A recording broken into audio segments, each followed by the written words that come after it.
87% of Netherlands self-employment visa applications get rejected. That's not a scare tactic. That's the actual number, tracked by immigration specialists in the Netherlands across our caseloads. And here is what makes that number important. It's not random. Most people who get rejected weren't unlucky. They made specific, predictable mistakes before they even submitted an application. And in most cases, nobody told them they were making those mistakes. That's what this video is about. I've been working in Netherlands immigration and business setup for many years. In that time, I've seen a lot of cases from Turkey, the United Arab Emirates, Saudi Arabia, Kazakhstan, Georgia, and other countries outside the European Union. And I keep seeing the same pattern. People who have done their research, who feel prepared, who walk into an application process that isn't set up the way they think it is. Today I want to explain why that happens. If you have been researching Netherlands immigration, you have probably noticed something. Every source says something slightly different. The IND website is written in language that doesn't map clearly to your actual situation. Most articles in English are written for Americans because the DAFT visa, which is a US-only route, has by far the most English language coverage. And the advisors you talk to, some of them are giving you their best guess. So you end up with a pile of information that doesn't quite fit together. That's not your fault. The information around Netherlands immigration for non-EU, non-American entrepreneurs is genuinely fragmented. And when information is fragmented, people build their preparation around the wrong thing. There are 3 specific things that cause the majority of rejections. Let me go through each one. Reason number 1. You might be researching the wrong visa. There are at least 5 different routes for non-EU entrepreneurs who want to come to the Netherlands: the startup visa, the self-employed permit, the DAFT visa, the investor route, and the intra-company transfer route. Each one has completely different requirements, different costs, different timelines, and different eligibility criteria. The problem is that most content online, the articles, the guides, the videos, covers these routes in a way that makes them sound interchangeable. Or it focuses almost entirely on the DAFT visa. The DAFT visa requires American citizenship. That's the first requirement. If you're not American, the DAFT visa is irrelevant to you. But if you have spent time reading DAFT content, and there is a lot of it, you have absorbed a mental model of how Netherlands immigration works. And that model might be completely wrong for your situation. The first question to answer before you research anything else: which route actually applies to you? The answer depends on your nationality, the type of business you're building, your timeline, and your financial situation. I made a video that walks through how to figure out which route fits your specific case. I will link it here when it's up. Why does this matter so much?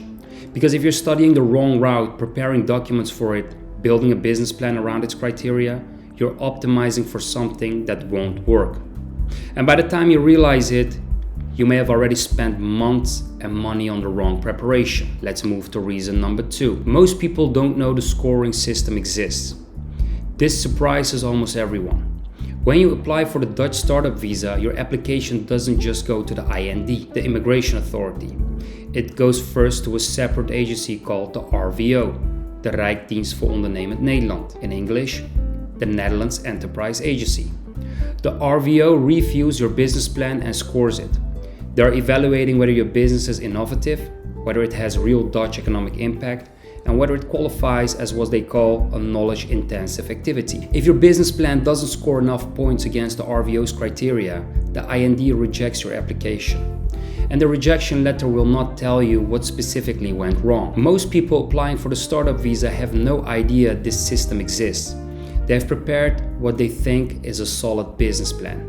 They followed the guidance on the IND website, which is general and doesn't explain what the RVO actually evaluates. And then they get a rejection letter with a phrase like, "the communicated purpose conditions are not reliable." And they have no idea what that means.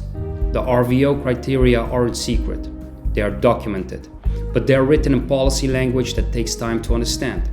What the RVO is actually looking for: does this business serve the Dutch market? Is it genuinely innovative? Not just a freelance operation packaged as a startup. Does it create real value in the Netherlands specifically? Generic business plans that could apply to any country, any market, almost always fail this test. Not because the business is bad, because the plan says nothing about what the RVO is evaluating. This is the mistake I see most often. Someone writes a strong business plan, professionally done, clear problem, clear market, solid financials. An investor will be impressed, but the RVO rejects it. because it says nothing about Dutch market impact, Dutch clients, or what makes this business relevant to the Netherlands. Let's move to reason number 3. Most of the guides you're reading describe a version of the startup visa that no longer exists. There is a specific rule that changed a couple of years ago. Before it changed, startup visa applications could begin working in the Netherlands while waiting for their IND decision. That option is gone. Under the current rules, you cannot work while your application is being processed, which means you need to plan for 4 to 6 months of living costs, no Dutch income, while you wait. For a lot of people, that single change determines whether this route is financially viable at all. The problem? A lot of online content, articles, YouTube videos, forum advice was written before this change and hasn't been updated. The people who wrote it may not know. So you're researching a process that no longer works the way you think it does. This is part of why the information you find contradicts itself. Some of it describes how things used to work. Some describes how they work now. And there is no label telling you which is which. Here is the point. The 87% rejection rate is not a sign that getting to the Netherlands as a non-EU entrepreneur is impossible. It's a sign that most people go in without understanding what's actually being evaluated. The 3 things that cause the majority of rejections, so wrong route, not understanding the RVO scoring criteria, working from outdated information, are all fixable. None of them are structural, they're informational. Getting the right information before you start, not after you have already submitted. 3 things to take away. 1. 87% of Netherlands self-employment visa applications get rejected. That number is real, is not widely talked about, and it should change how seriously you approach the preparation. 2. The rejections aren't random. They come from 3 specific predictable things: wrong route, not understanding RVO scoring, and working from outdated information. All 3 are avoidable. 3. The first step is figuring out which visa route actually applies to your situation. Before you research anything else, before you talk to any advisor, that question needs a clear answer. If you want to understand what the real end-to-end timeline looks like from the moment you decide to move to the day you're actually living and working in the Netherlands, I made a video on exactly that. I will link it here when it's up. If this was useful, subscribe. I publish 1 video a week on Netherlands immigration business setup, specifically for non-EU entrepreneurs. The kind of content that's actually hard to find in one place. One question before you go: what is the part of this process that confuses you most right now? Drop it in the comments. I read everyone.